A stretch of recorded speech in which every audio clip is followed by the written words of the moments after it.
un petit peu Recording des in halachot. progress. Il y a beaucoup de choses à dire. On pourrait rester toute la nuit si vous voulez. Bon, peut-être pas toute la vie, peut-être j'exagère un peu. Alors, on va voir quelques halachot. Il y a dans les lois de Pessah des choses d'une importance capitale, bien sûr, des mitzvot de la Torah, des interdictions dans la Torah. Alors, les mitzvot, c'est la matzah, le maror, la haggadah, le hallel, la simcha, respecter les yamim tovim, tout le seder avec tous les détails. Et il y a des interdictions à respecter. Donc, la première des choses, bien sûr, à respecter, on ne mange pas du chametz. Et la Torah a dit, celui qui mange chametz, il est chayav karet, malgré que c'est un aliment qui est bien pour la santé et bien pour la neshama pour toute l'année. Et dès qu'il arrive Pesach, on est chayav karet. Si on mange un kezaï de chametz, la Torah, elle a tellement fait attention à ça, parce que la Torah veut à tout prix que la sortie d'Égypte sera racontée correctement, que les Juifs n'oublient pas pour raconter la sortie d'Égypte. Alors, la Torah, elle a fait un tel chumra, effectivement, Baruch Hashem, dans tout le peuple juif, on est en train de festoyer le Pessah partout. Tous les Juifs respectent. C'est chas shalom, peut-être quelqu'un, il veut peut-être pas respecter chas shalom. Alors même un gouvernement, il peut s'écrouler parce que on respecte pas comme il faut l'interdiction de Hametz. Tellement le peuple juif, il est attaché à ce issur de Hametz. Alors, ceux qui mangent du Hametz, c'est grave. Et l'interdiction est aussi de procéder. On n'a pas le droit de procéder, malgré qu'il n'y a pas d'interdiction de procéder à Khazir. Il n'y a pas d'interdiction de procéder à la viande pas cachère. Pour Hametz, on n'a même pas le droit de procéder. Alors, on va voir qu'est-ce que c'est le Hametz. Il y a différentes catégories de Hametz. Il y a le Hametz pur. Après, il y a du demi-Hametz, du mélange de Hametz. On verra. Qu'est-ce que c'est le Hametz? Alors, le Hametz, il se fabrique avec les 5 céréales. On prend des graines de blé ou de l'orge ou d'avoine ou de seigle et on mouille soit le grain de blé, soit la farine du blé, on le mouille. Et depuis qu'on a mouillé, il y a un risque que l'eau avec le sucre qui se trouve dans le blé commence un processus grâce à un champignon qui se trouve dans l'air, qui se trouve sur le blé, sur le céréal, commence une fermentation. La fermentation, ça veut dire que le champignon grandit et il mange le sucre du céréal et il se transforme en gaz carbonique et en alcool. Et ce gaz carbonique, il fait que la pâte gonfle. Et au même moment, comme il mange le sucre, alors la pâte devient aigre. C'est pour ça le mot chametz. Le langage de chamoutz, c'est aigre. Chametz, c'est aigre. Alors ce processus de aigreur, un pain, une challah, elle est plus aigre qu'une matzah. Et si on stoppe pas ce processus, alors dans ce cas-là, ça continue toujours, le champignon continue toujours à manger le sucre et ça gonfle toujours plus grand jusqu'à ce que ça devient immangeable. Et ça devient du levain. Il y a dans la Torah Issur Hametz et So'or. So'or, c'est le levain. Le levain, ça veut dire une pâte qui a fermenté pendant 2, 3, 4 jours et ça mange toujours plus et plus le sucre. Ça, c'est le levain. C'est archi-aigre, concentré l'aigreur. Mais chez nous, normalement, quand on veut faire du pain toute l'année, Alors, on laisse fermenter la pâte et après, on arrête la fermentation, on pétrit bien, on fait une forme, on met dans le four. Depuis qu'on met dans le four, la fermentation s'arrête. Pourquoi? Parce que le four, la chaleur du four, ça tue ce champignon et le champignon ne peut plus se développer. Donc, ça s'arrête. Alors, en vérité, c'est quoi une matzah? C'est presque le même processus. Matzah, on mélange la farine de céréales avec de l'eau et pourtant, ça ne devient pas chametz. Pourquoi? Parce que ça prend du temps, ça devient chametz et il faut que la farine avec de l'eau soit dans un état de repos. Donc, on pétrit quand on travaille, la fermentation n'a pas lieu. C'est pour ça une matzah, c'est un mélange entre la farine de l'eau avec ce champignon qui est dessus. Mais comme on pétrit, il n'y a rien qui se passe. Tout de suite, quand on a terminé de pétrir, on a fait la forme, on le met dans le four et on fait sortir, voilà, c'est une matzah. Elle ne peut pas devenir chametz. Donc, la différence entre la matzah et chametz, elle est très fine, elle est dans le temps. Elle est dans le temps. Une matzah qui est vite fabriquée, elle n'a pas le temps de fermenter. Lo hispik betzei, comme c'est la beauté, no la achmit tzatchenig l'aleem, melech malchei amalachim akadosh baruch hu ga'alam, comme il est écrit dans la Haggadah, ויעופו את הבצק אשר הוציאו ממצרים עוגות מצות כי לא חמץ, כי גורשו מצרים ולא יוכלו להתממע, וגם ציידה לא עשו להם. Les Juifs, ils voulaient bien fabriquer du pain à la sortie d'Égypte, ils ont pris de la farine, ils ont pris de l'eau, ils ont mélangé, ils ont pétri, et ils auraient bien voulu attendre 3-4 heures que le pain monte, la pâte monte, mais les Égyptiens, ils sont venus, ils ont dit, Gorshu Mitzrayim, vous partez tout de suite, et les Juifs, ils ont vite pris leurs pattes, ils ont mis sur les épaules, et comme ils ont mis sur les épaules, ils marchaient, donc ça tapait sur l'épaule, et tant que ça tape, ça fermente pas. Une fois qu'ils sont arrivés dans le désert, la chaleur, soit la chaleur du soleil a cuit, soit qu'ils ont mis un four, alors le pâte n'avait pas le temps de fermenter. Par contre, ce que nous faisons toute l'année, on laisse la pâte tranquille, donc ça donne du chametz. Donc, ceux qui mangent le chametz, il est chayav karet. Maintenant, la fermentation prend un certain temps. C'est pas dans une seconde, ça se transforme en matzah en chametz. C'est lentement, 5 minutes, 10 minutes, un quart d'heure, etc. Quand la fermentation a commencé, mais elle n'a pas terminé, si on prend maintenant cette matzah, on met dans le four, on la cuit, c'est pas du vrai chametz, ça s'appelle du chametz nuksha. Du chametz qui n'est pas bien sorti, elle n'est pas bien mangeable, elle n'est pas agréable. Avant que c'est devenu du vrai chametz, c'est pas agréable, hein? Ça s'appelle chametz nuksha. Chametz nuksha, c'est interdit de manger, mais à machloket tanaim, Rabbi Eliezer Chachamim, si c'est assour min Torah ou midrabanan, la halacha est que chametz nuksha, c'est assour que midrabanan. Très bien. Il faut que c'est bien gonflé à des signes, on voit des signes d'une pâte qui est bien gonflée, qu'il est devenu chametz. Ça, c'est le gaz carbonique qui fait gonfler, comme ça on peut voir si c'est de chametz ou pas, entre autres. Maintenant, ce chametz, on n'a pas le droit de garder à la maison. Maintenant, parfois, on peut avoir de le chametz qui est partagé avec un autre aliment. Quelqu'un va prendre, il va acheter de la viande et il va prendre du pain, il va tout mélanger, il va faire comment on appelle ça, de la viande hachée avec du pain dedans. Quoi? Des boulettes.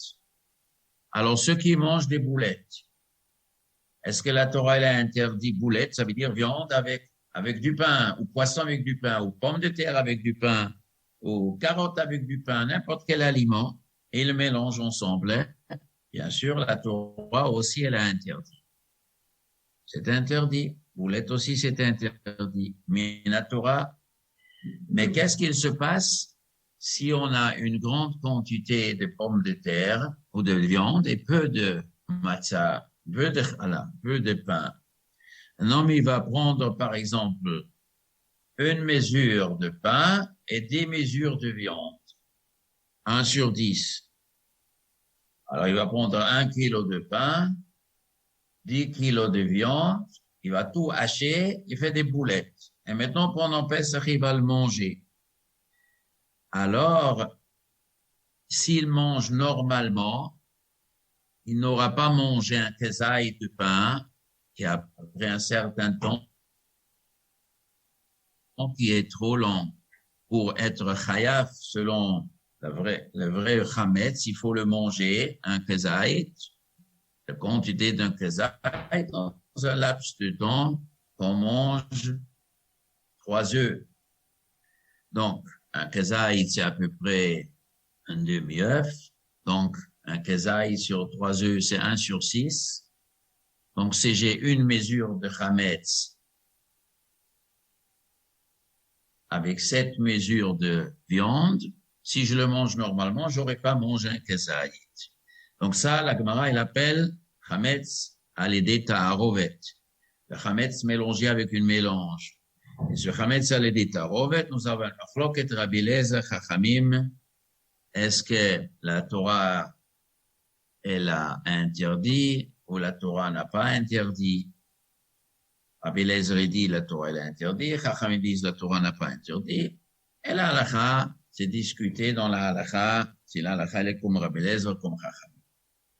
Mais même si c'est pas Asur min Torah, bien sûr, c'est Asur min Rabbanan, à plus forte raison si la viande donne un goût dans la, si le pain donne un goût dans la viande, donc ce cas-là, d'après tout le monde, c'est interdit min Torah. Ça, c'est le din de chametz. Et on n'a pas le droit de garder à la maison. Chametz, elle est des tarovet, même si elle mélange. Même si j'ai 10 mesures de viande et une mesure de pain dans ces mélanges, c'est assourd de garder à la maison. Il faut se débarrasser avant Pessah.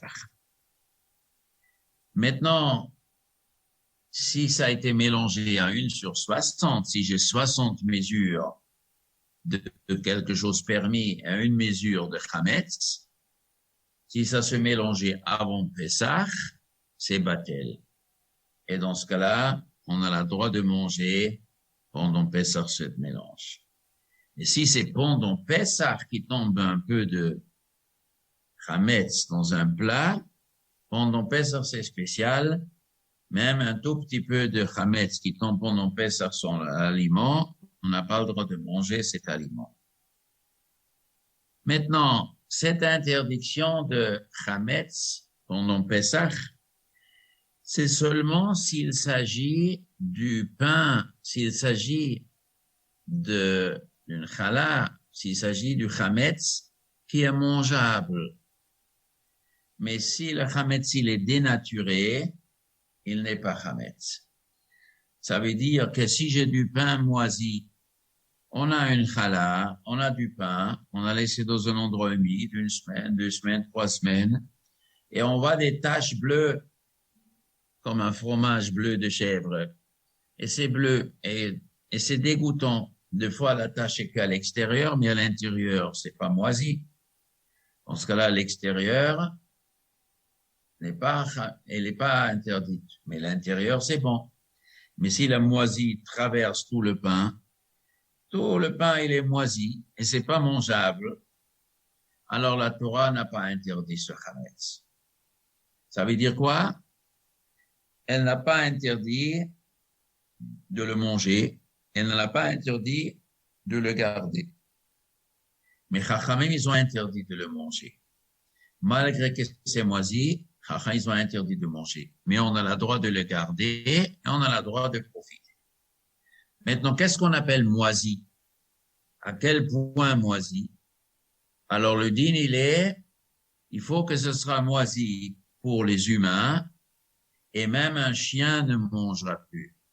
Les chiens ne font pas tellement attention sur l'hygiène comme les humains. Pour les humains, c'est moisi jusqu'à un certain moment. Les hommes ils disent non, je mange plus. Mais le chien, il mange encore. Lui, il a d'autres règles de hygiène, de dégoûtant. Mais si c'est tellement dégoûté jusque ni l'homme il mange, ni le chien il mange, ça s'appelle plus un aliment. Et dès ce moment-là, la Torah n'a plus interdit et Chacham, ils ont interdit de manger mais on a le droit de profiter, non pas interdit de profiter, on a le droit de les garder à la maison. Pourquoi c'est important à connaître cette halakha? Nous n'avons pas tellement la coutume de garder du pain moisi. On n'a pas tellement la coutume de garder. Alors, en quoi ça nous concerne? Parce que c'est pas seulement moisi, c'est n'importe quelle manière que le chametz, il est dégradé et il n'est plus mangeable pour l'homme. Il n'est plus mangeable pour le chien, automatiquement, ce chametz est permis. Donc, ça peut être dénaturé par une autre manière. Et ça peut exister sur beaucoup de produits. On peut avoir aujourd'hui beaucoup de produits où il y a un élément de chametz dedans. Chametz, il peut y avoir beaucoup d'amidon de blé.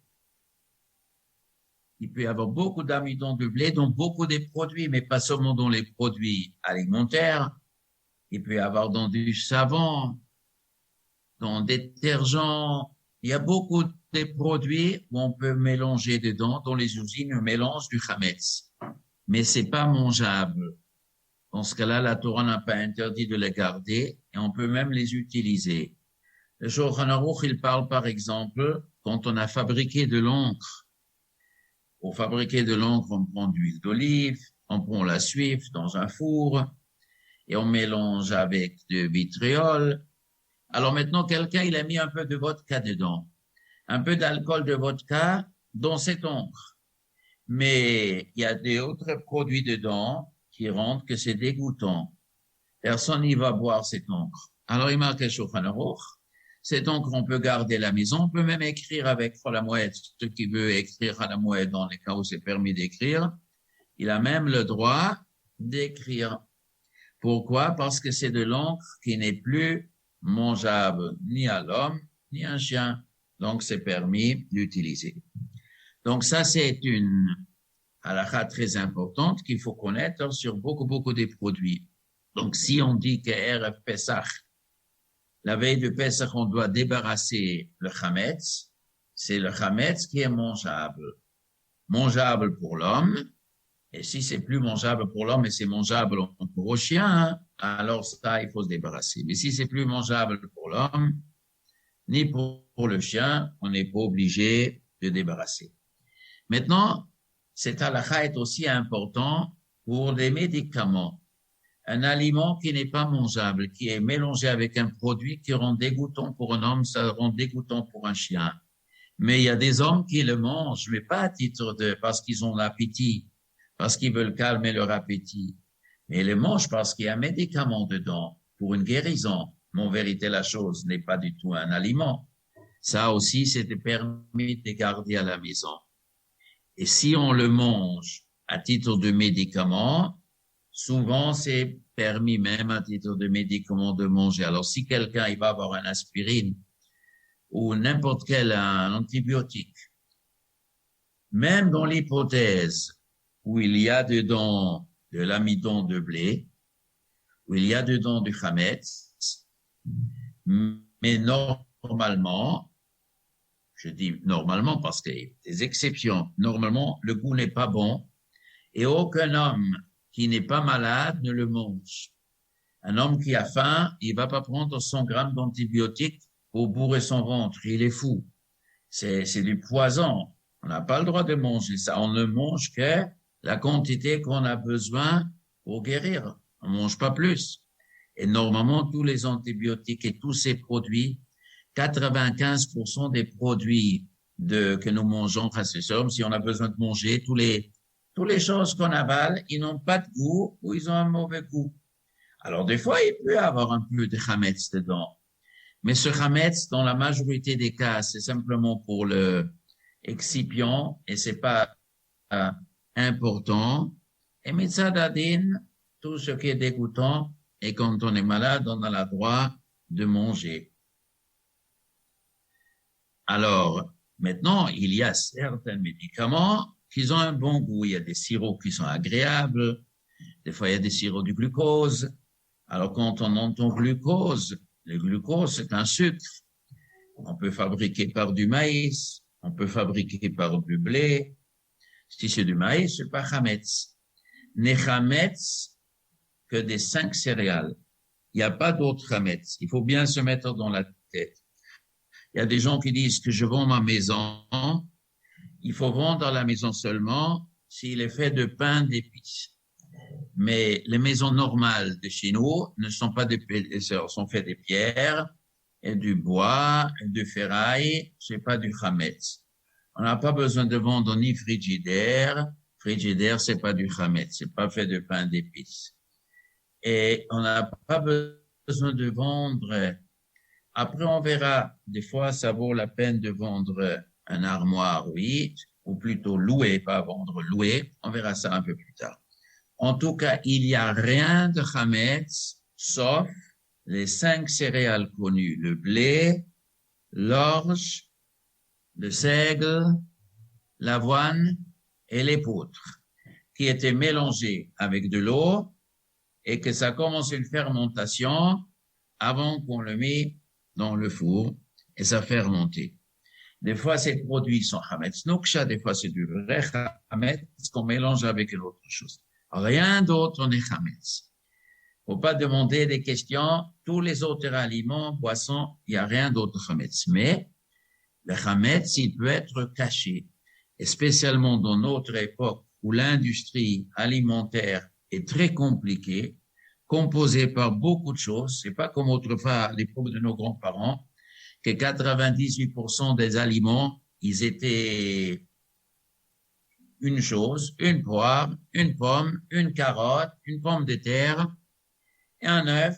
Mais aujourd'hui, ce qu'on achète au magasin, il y en a toujours 20, 30, 40 éléments dedans, avec des noms qu'on ne sait même pas traduire. On ne sait pas qu'est-ce que c'est. Il faut apprendre la chimie, il faut apprendre et on ne sait pas d'où ça vient. C'est mélangé, c'est mondial. Et les marqués Shulchan Aruch, il y a différentes sortes de choses qui étaient vraies pendant des siècles. Par exemple, quand on mange des figues qui sont séchées, les marqués Shulchan Aruch, il y a des endroits où on mettait de la farine dessus pendant qu'on sèche. Cette farine, souvent, était mouillée. Le blé était mouillé avant de le rendre farine. Alors, il est marqué dans des pays où les figues sont couverts avec de la farine, on ne mange pas Pessah ces figues parce que la farine était chametz. Pourquoi? Parce que normalement, quand on va moudre le blé, on va toujours d'abord mouiller le blé. Pas toujours, mais presque toujours on mouille le blé afin c'est plus facile que l'écorce du blé se sépare du grain. Alors on mouille. Et si on le laisse 10 minutes, un quart d'heure, 20 minutes avant qu'on va moudre, alors ce blé risque de devenir chametz. C'est pour ça, normalement, la farine est toujours un risque que c'est chametz, sauf si on va moudre sans mouiller, comme on fait pour la matzah. Aujourd'hui, nous mangeons la matzah, on fait toujours très attention que le blé ne sera pas mouillé avant la mouture. Évidemment, si on a mouillé que 2-3 minutes, tout de suite on a moulé aussi, c'est pas chametz. Mais ça, il faut une grande surveillance. Si on veut mouiller le blé avant la mouture, il faut une grande surveillance. On ne fait pas ça, les Chot Pessah. Alors, en tout cas, je reviens. Les marqués Shulchan Aruch, dans des fruits qu'on a la coutume de mettre de la farine dessus, on ne mange pas Pessah. Après, les marqués Shulchan Aruch, mais dans le pays où on sèche les fruits sans farine, eh ben, on peut manger. Alors, chaque pays avait ses coutumes, qu'est-ce qu'on mange pas, où il y avait la coutume d'avoir de la farine, du chametz ou pas. Mais de nos jours, beaucoup de choses ont changé. Aujourd'hui, il y a beaucoup de choses qui n'étaient pas avant. On met de glucose dans ce sirop, que ce sera un médicament, que ce sera d'autres sirops de produits, et c'est pas marqué dessus, et le simple ne sait pas qu'est-ce qu'il y a dedans. Alors, dans ce cas-là, pour manger kasher Pessah, la meilleure formule, je vous donne un conseil. C'est un conseil d'ABC, de bon sens. Le moins qu'on achète industriel, le plus qu'on mange naturel. Alors, ça veut dire des produits simples. On achète directement la carotte telle quelle, pas une carotte qui était déjà travaillée avec 10 produits qu'on mélange dedans. Une carotte, une banane, Ça, c'est toujours la meilleure des choses. Maintenant, si on achète un produit manufacturé dans une usine où il y a déjà des produits dedans, dans ce cas-là, si on est sûr qu'il n'y a pas du chametz dedans, on peut le manger. Mais si on a un doute, il faut se appuyer sur un hashgacha. Et l'hashgacha aujourd'hui n'est pas l'hashgacha comme c'était il y a 100 ans, comme il y avait 150 ans. Autrefois, l'arabe, il a demandé le goy qui habitait à côté de lui. Le Shulchan Aruch, il dit dans un pays où les goy, ils ont la coutume de mettre de la farine dans le miel, eh ben, on mange pas du miel Pessah. Là où on met pas de farine dans le miel, on peut acheter le miel de goy. Alors, quand il faisait l'arabe, il partait dans les villages autour de lui. Le miel venait dans les 20 kilomètres autour et on se renseignait le rave. Les juifs, ils savaient, ils connaissaient les goyim. Ils savaient est-ce que dans leur pays on mélange pas. Alors on disait kasher ou c'est pas kasher. Mais aujourd'hui, c'est beaucoup plus compliqué et faire une bonne hashgacha, il faut que le rav soit chimiste et il sait quelles questions il faut demander au goy, il faut qu'il connaisse l'alimentation du pays, il faut que la mondialisation oblige de connaître le monde entier, comment ça se mélange, il faut connaître les mots bizarres qui se trouvent sur les étiquettes, c'est un métier entier. C'est un métier entier.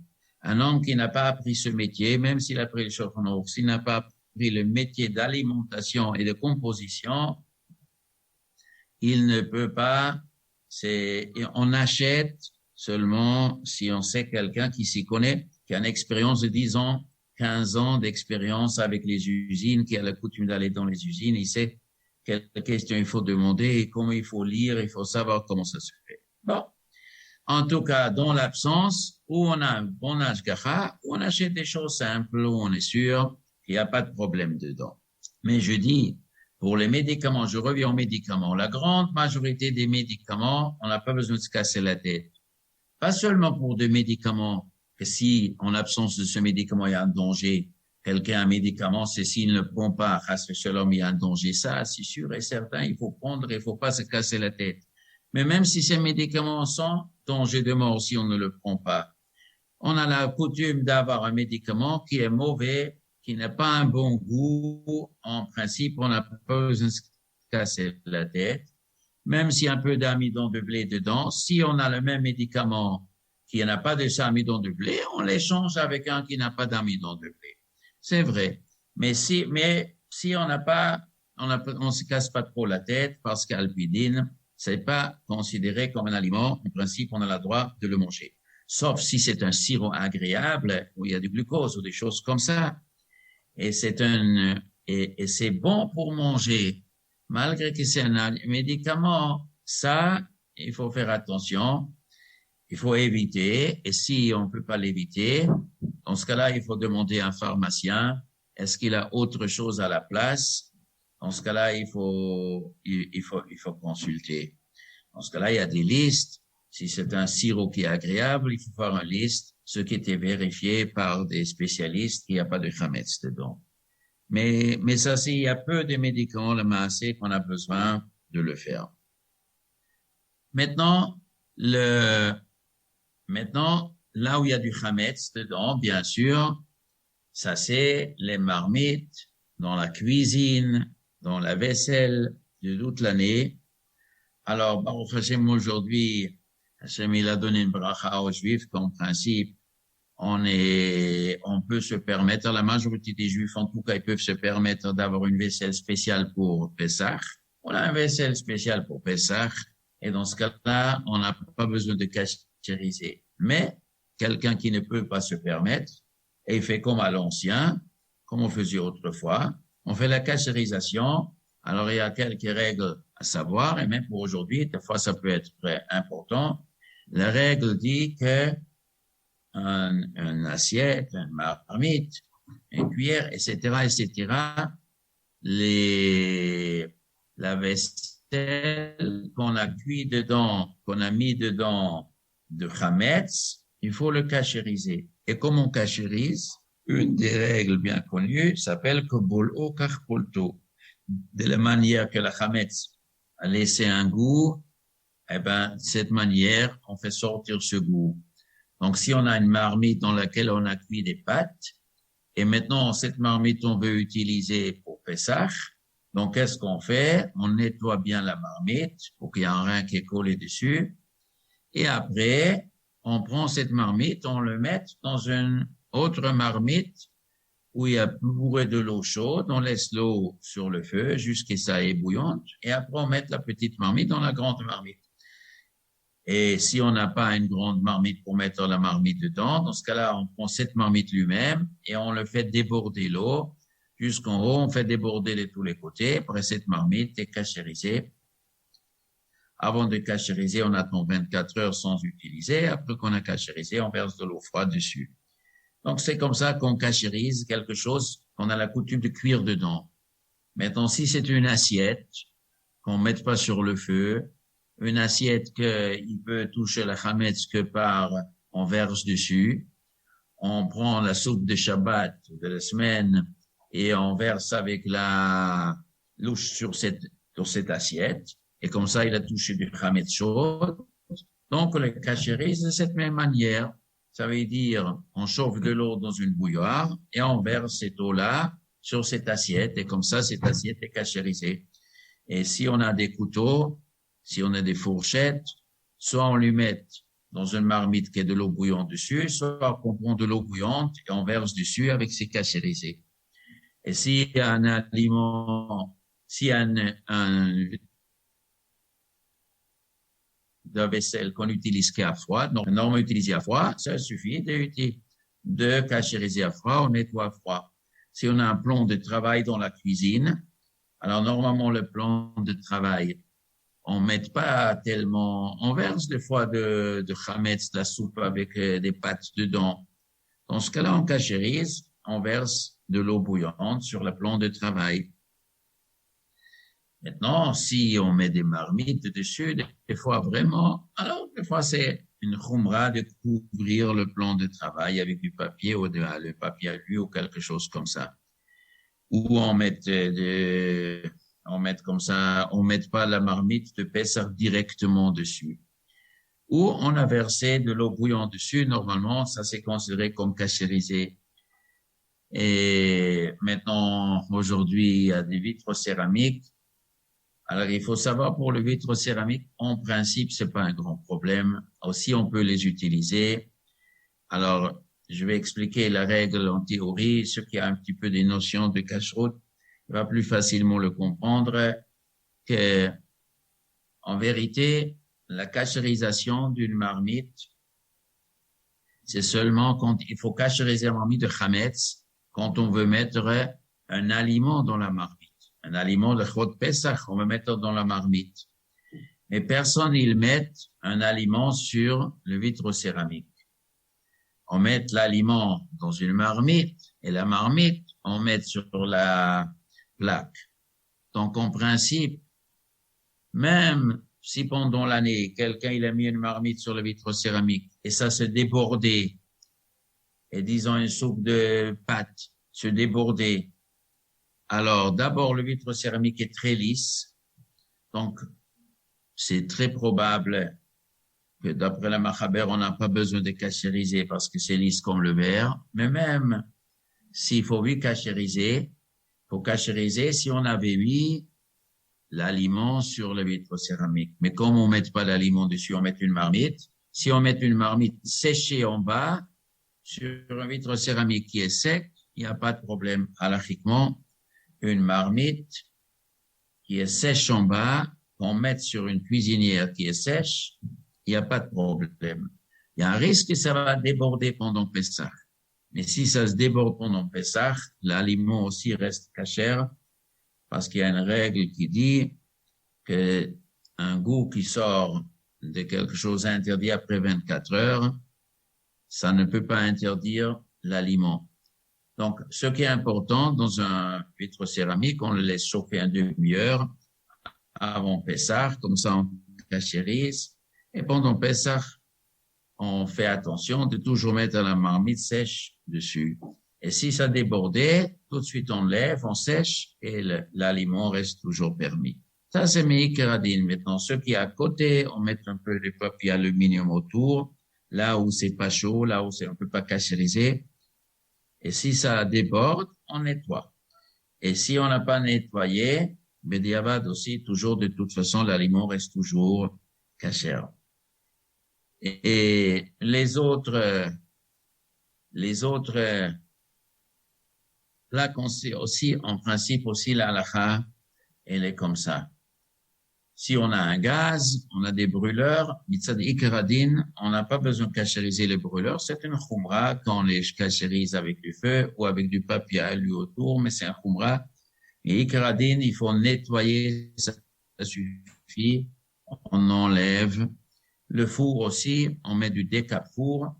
Le plus important, on met du décap-four et on nettoie, on enlève tout ce qui est dedans et après on chauffe, on laisse comme ça chauffer 1 heure et après c'est cachère, sauf les plaques dans un four, là où mettre le pain dessus, c'est là il faut changer. Ça c'est spécial. Là où mettre le manger vraiment dessus, dans un four on met pas le manger normalement sur les parois, on met pas sur le plafond, mais on met sur les plaques. Les plaques, il faut les changer ou il faut les faire passer par le feu, ce qui n'est pas si facile de nos jours. Maintenant, pendant Pessah, ça suffit pas seulement de faire attention de ce qui est interdit. Le Yom Tov n'est pas composé que par des interdictions. Le Yom Tov, il est composé par la joie. Il faut se réjouir. Et pour se réjouir, il faut des conditions du corps. Une des conditions, il ne faut pas être trop fatigué. Et comme la fatigue est souvent de ceux qui travaillent dans la cuisine, en principe, c'est plutôt la femme. Alors donc, si le mari il a la possibilité d'aider pour que sa femme ne sera pas craquée, elle ne sera pas claquée la nuit du Seder, alors c'est une chiyuv minatora que le mari aide. Alors c'est marqué Vesamarta ata ubetecha, Isha ba'ala mesamcha. Une femme, le mari doit le réjouir. C'est une chiyuv minatora. Le mari doit réjouir sa femme. Mais quand on est fatigué et les yeux ils se ferment, on ne peut pas être joyeux. Ça n'existe pas. On est joyeux de rentrer dans le lit et dormir. Mais la nuit de Seder, justement, on est là pour le vivre bien. Alors, dans ce cas-là, forcément, le mari doit donner un coup de main. Les enfants, on ne parle même pas. Alors, il y a une mitzvah de approfondir le Pessah. Il faut vivre le Pessah. Il faut traduire la Haggadah. Il faut vivre la Haggadah. Le Hallel, il faut comprendre l'histoire juive. Les Nissim, les Niflaot, Dam, Tzfardei, Akinim, Arov, la justice céleste. Et tout ce qu'on lit dans la Haggadah du début jusqu'à la fin est important. Et même à la fin, quand les yeux sont fermés à moitié, on a vraiment, à la fin, on arrive avec la Chad Gadia, un agneau que papa a acheté pour 2 pièces d'argent, un agneau, et le chat est venu. Même ce chant-là, il est fondamental jusqu'au bout. Et on le vit, aujourd'hui on le vit, cette histoire de Chad Gadia, le chat il est venu, il a mordu l'agneau que papa il a acheté pour 2 pièces, mais le chien il est venu, il a mordu le chat qui a mangé l'agneau que papa il a acheté pour 2 pièces, mais le bâton il est venu, il a frappé le chien qui a mordu le chat, qui a mangé l'agneau que papa a acheté pour 2 pièces. Bien sûr, le papa c'est Dieu et l'agneau c'est qui? C'est le peuple juif. Et les 2 pièces, c'est les 2 Luchot Abrit, c'est la Torah Shebichtav, Torah Shebalpé, Dieu nous a achetés. Au Har Sinaï, Dieu nous a achetés. En Égypte, en sortant d'Égypte, il nous a achetés. On est devenu son peuple. Mais sont venus des peuples, un chat, il nous a mangés. Il nous a mangés. Parce que ça ne plaisait pas que le papa nous achetait avec ses Torahs. Mais ce qui nous a mangé est venu un chien, il a mordu ce chat. Oui, il y a une justice. Le chien, il est venu, il a mordu le chat. Mais le chien aussi passera le bâton sur lui. Aujourd'hui, nous vivons en direct. En direct, on ouvre le journal aujourd'hui. Il y a un pays en Europe, malheureusement pour eux, ils se font frapper malheureusement grave en Europe de l'Est. Et ce pays, rappelons-nous les Juifs, on se rappelle très très bien, plus qu'un million de Juifs ou 1,5 million des Juifs, 1,5 million des Juifs, il y a 80 ans, ils se sont fait tuer, torturer, massacrer, enterrer dans des fosses communes ou laisser traîner dans les rues 1,5 million sans pitié. C'est ça qui est arrivé au peuple juif. Un chat, il est venu et il nous a mangé. Mais le Chad Gadia nous dit, viendra un chien et il va mordre ce chat. Alors Dieu conduit le monde comme ça. Quand quelqu'un il était méchant, Dieu il cherche qui est méchant dans le monde, il l'appelle pour qu'il prenne vengeance. Le chien ne mord pas le chat parce que le chat il a mangé l'oignon. Le chien il mord le chat parce qu'il aime de mordre le chat. Mais c'est Dieu contre la logique.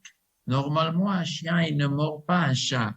Il faut qu'il y ait un folie qui rentre dans la tête du chien de mordre le chat. Alors, qu'est-ce que Dieu il a fait 80 ans après? Il a dit, probablement, je ne sais pas, j'étais pas au ciel, mais toute cette guerre qui se passe devant nos yeux, il est illogique. Toutes les logiques qu'on donne, qu'est-ce qui se passe avec celui qui est à Moscou? Pourquoi il le fait? Personne n'y comprend. Chacun donne une logique, mais tout ça, ça suffit pas. C'est pas très clair qu'est-ce qu'il veut, quel chigaron est arrivé, mais la réponse, elle est, nous les Juifs, Baruch Hashem, on connaît la réponse. Dieu, il voulait donner une leçon. On ne tue pas 1,5 million des Juifs gratos. Ça marche pas comme ça. Au moins qu'ils auraient pu demander Mechila. Et sans demander Mechila, alors Akadosh Baruch Hu, il a appelé qui est le chien dans le monde ou qui est méchant. Eh ben, il a pris un fou, un méchant. Il a dit, viens, frappe. Lui ne le fait pas pour nous venger, lui le fait pour sa folie. Et c'est Dieu qui lui a mis dedans. Et c'est comme ça marche. Mais après, il y aura lui aussi. Il y aura un bâton qui va venir frapper ce chien. Ce que nous, les Juifs, nous savons dans le Chad Gadia, on le vit directement. En direct, on vit ça.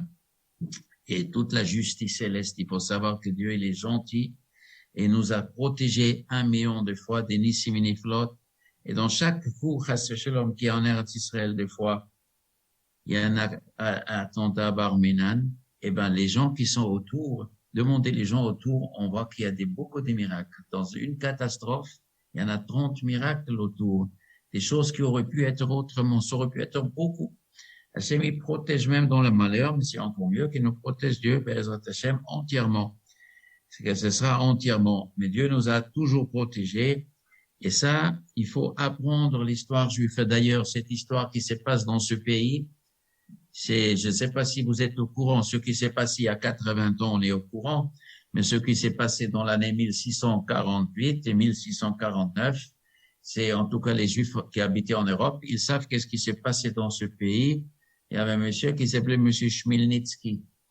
Et ce monsieur Chmielnitsky, il venait de Kiev, il venait d'Ukraine, et il a massacré, d'après certains, il s'agissait de 500 000 Juifs. D'après d'autres, il s'agissait de 900 000 Juifs dans tout le pays, l'Ukraine, et après en haut jusqu'en Lituanie. Toute la population juive, la majorité de la population juive était massacrée sans pitié. Et ce monsieur, il est jusqu'à aujourd'hui à des rues de Kiev, Chmielnitsky, et c'est un héros chez eux.